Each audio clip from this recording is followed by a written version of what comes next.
Welcome in to the Arkansas Sports Network's Hometown Sports Football Preview, proudly presented by Arkansas Tech University, D3 Auto Sales, and by Metcalf Trucking Company.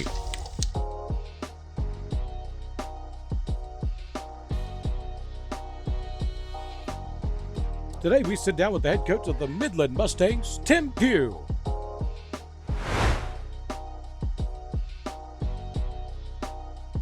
This Pigskin Preview is sponsored by First Community Bank.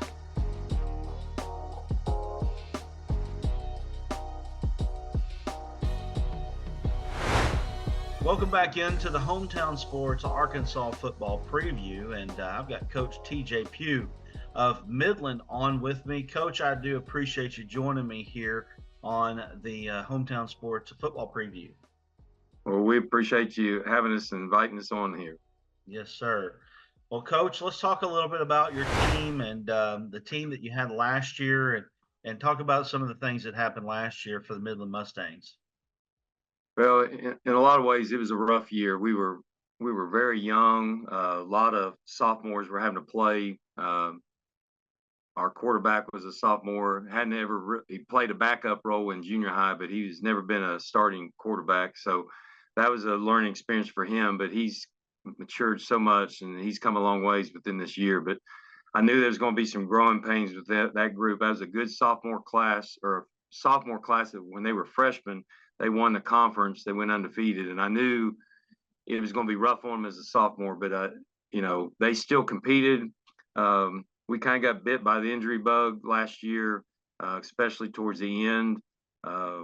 We had our starting center that went out. That was a sophomore. One of our better players up front, and we had to replace it. We replaced it with a freshman that was on the existing team that came up and helped, and we just kind of struggled with that a little bit. But we were finishing, and we just trying to get through it, I guess, and improve for this coming up year.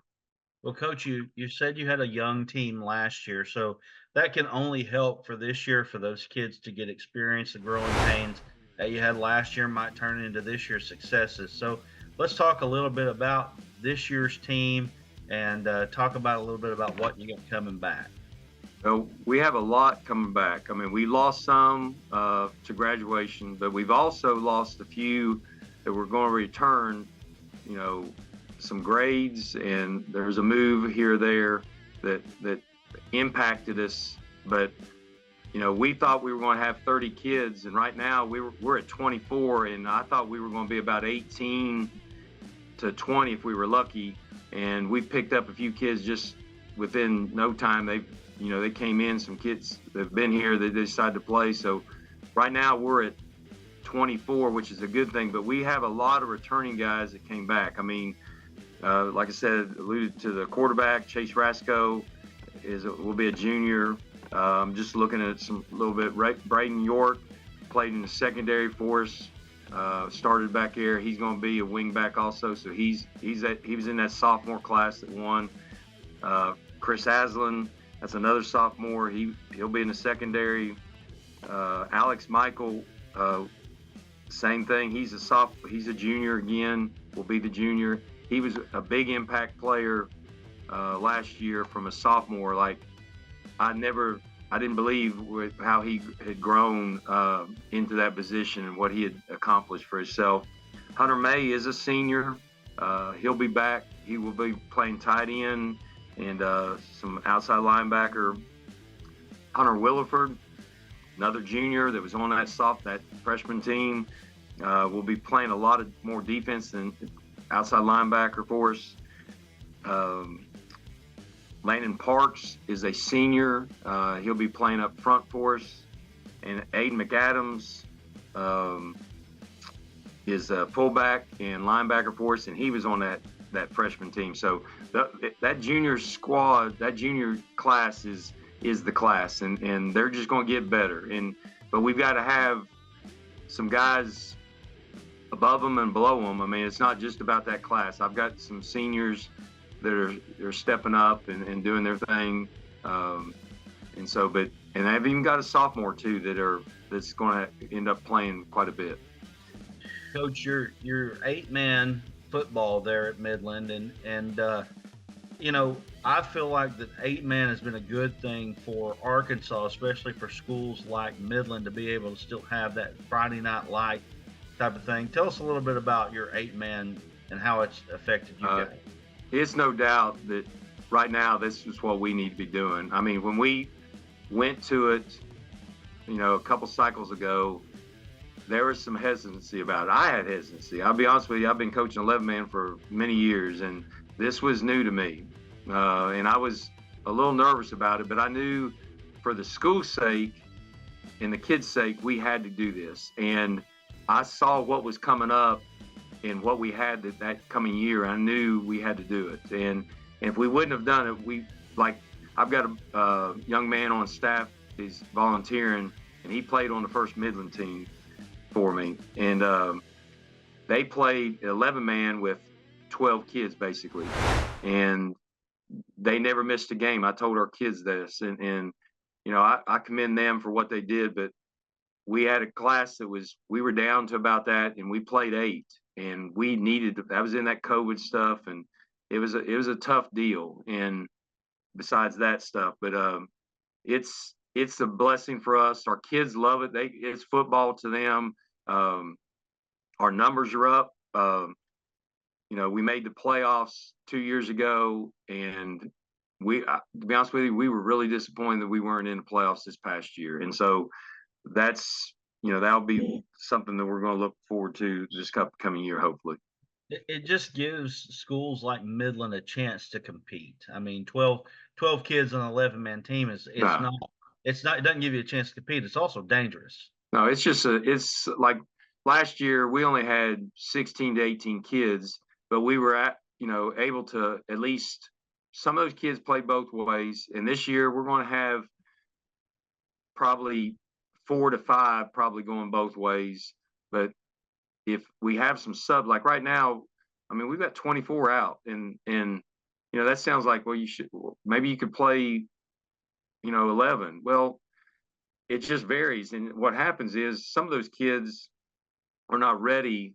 I mean, it's still physical. It's just learning and having success of feeling they can compete. And we're in games. We've won big games against people. We've lost some games that we shouldn't have. And we've lost some tight games, and we won a tight game here or there. But it is a confidence thing. It helps develop, and the morale of the kids are so much better. And there's still a little bit of it, but overall, I mean, we've even filtered it down to our elementary. They're doing 8-man. We have an 8-man league in elementary, so it's the best thing for this size school. We're a 1A school, and there's no doubt that this is where we need to be right now.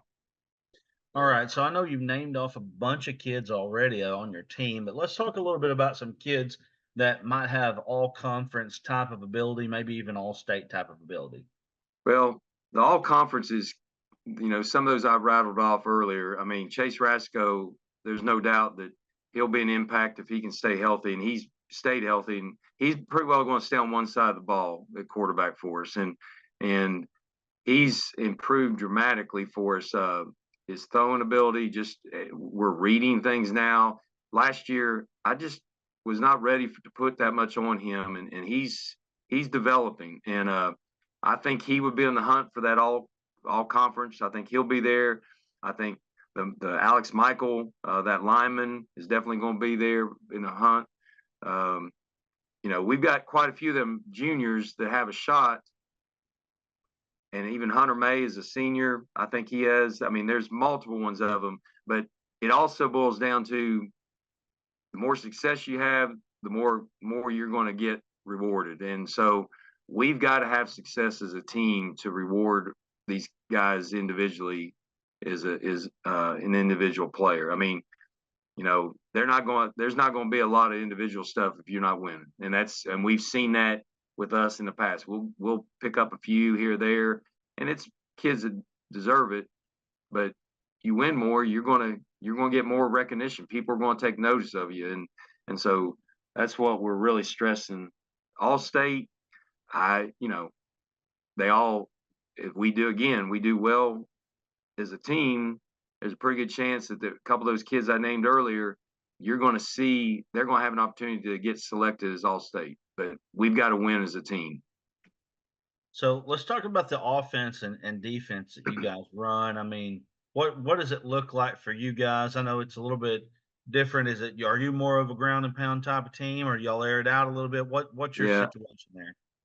I've been kind of a triple option since I've been here. We ran it since 11 man, and so we tried to run a spread the first year we got into 8 man. I said, hey, let's give it a shot. Let's make it something different, do.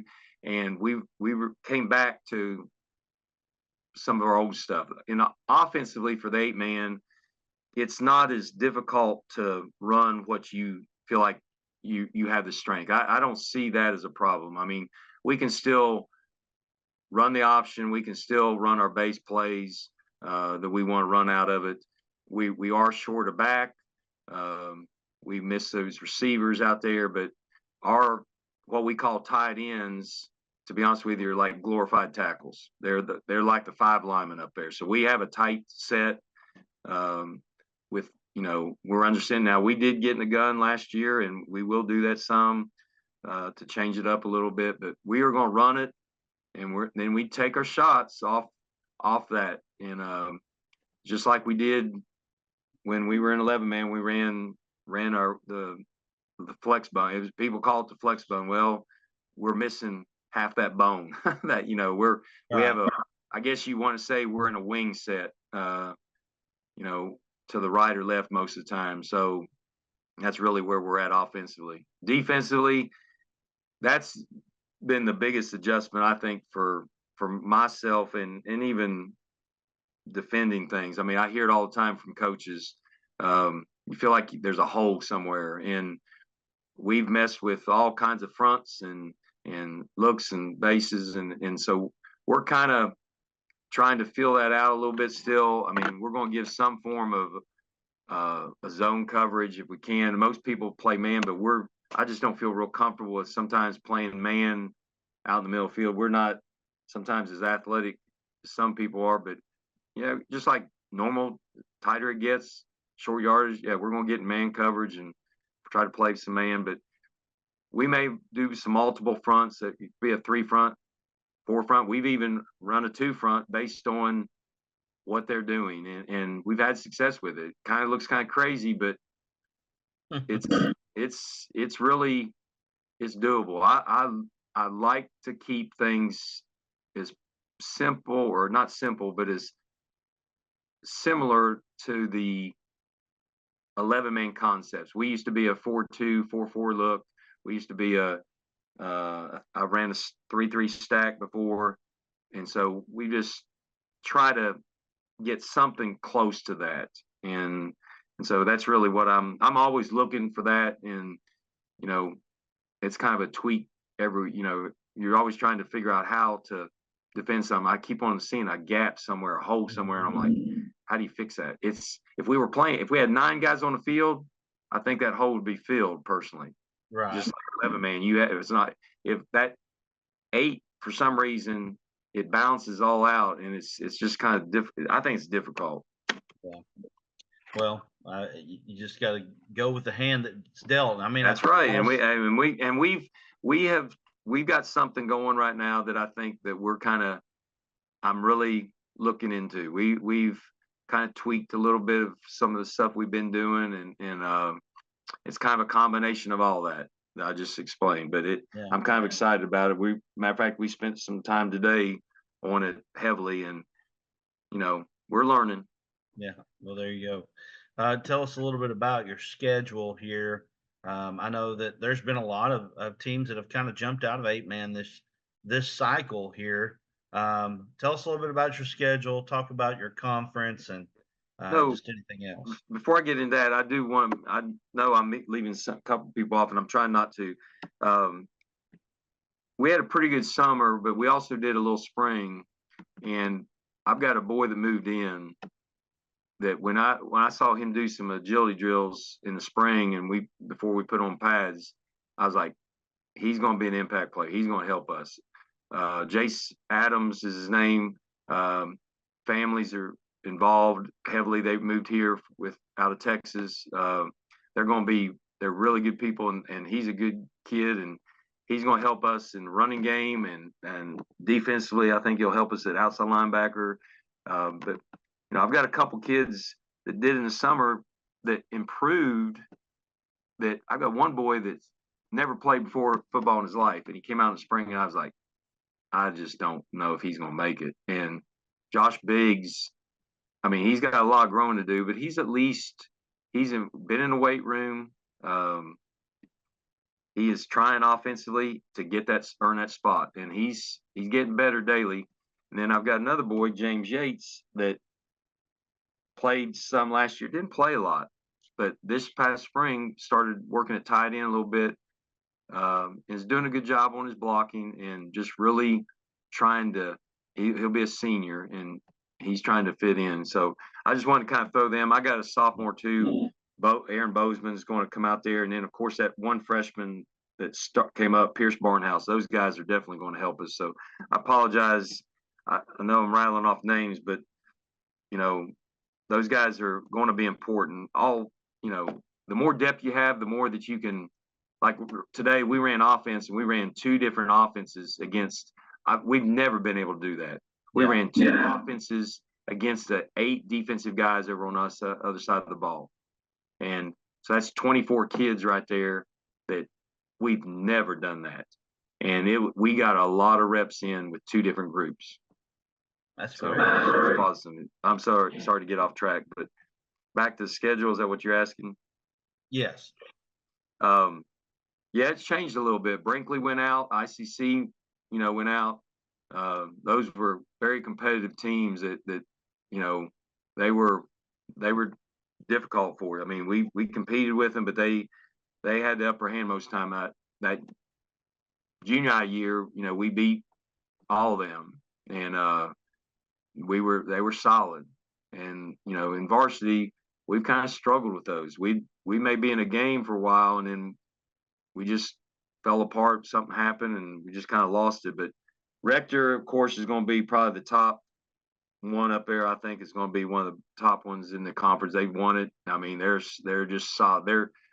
They are very well coached. They do things fundamentally right, and they're strong, and they play hard, and they will be. They lost a lot, but I guarantee you they will be back in the hunt again. Cedar Ridge is new. They were in the larger division last year, and they're moving down. That's a big rival for us. Always has been. It's always been competitive. Sometimes we struggle late in the game with things. Sometimes we've had in the past, but it's a game that our kids feel confident with. They feel good about that. I'm feel good with them. Augusta has been back and forth. We've done well with them at times. Last year we were pretty disappointed that we didn't finish.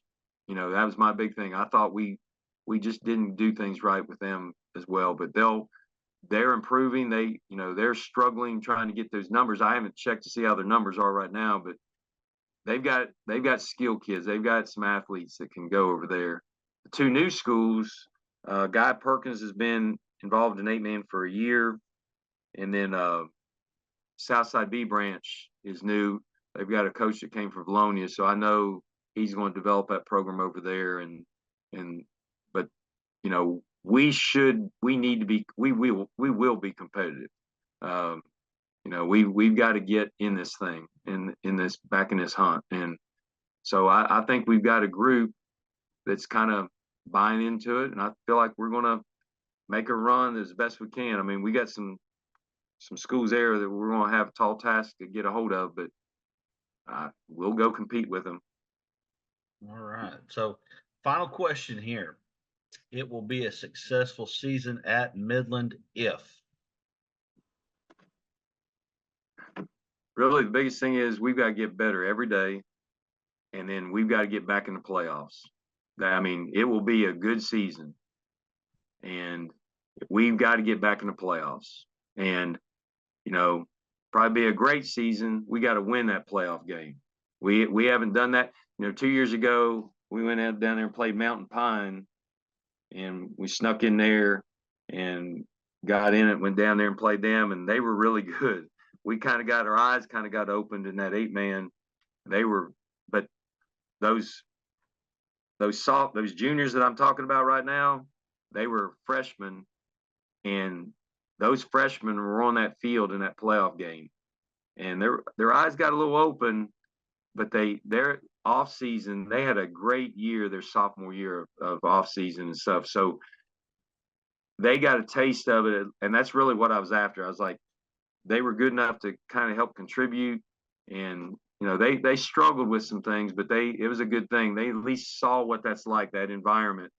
And last year we were all disappointed we weren't in the playoffs. So our goal is to get back in there and try to get one in our school. All right. Well, Coach TJ Pugh joined us here on the Hometown Sports Arkansas Football Preview. And Coach, we want to say thank you for joining us here. If you want more of that kind of content, all you got to do is go to Arkansas Sports Network on Facebook or on YouTube, Arkansas Sports Network High School as well. And we've got all kinds of content from all over the state of Arkansas. We say thank you, and we'll see you later.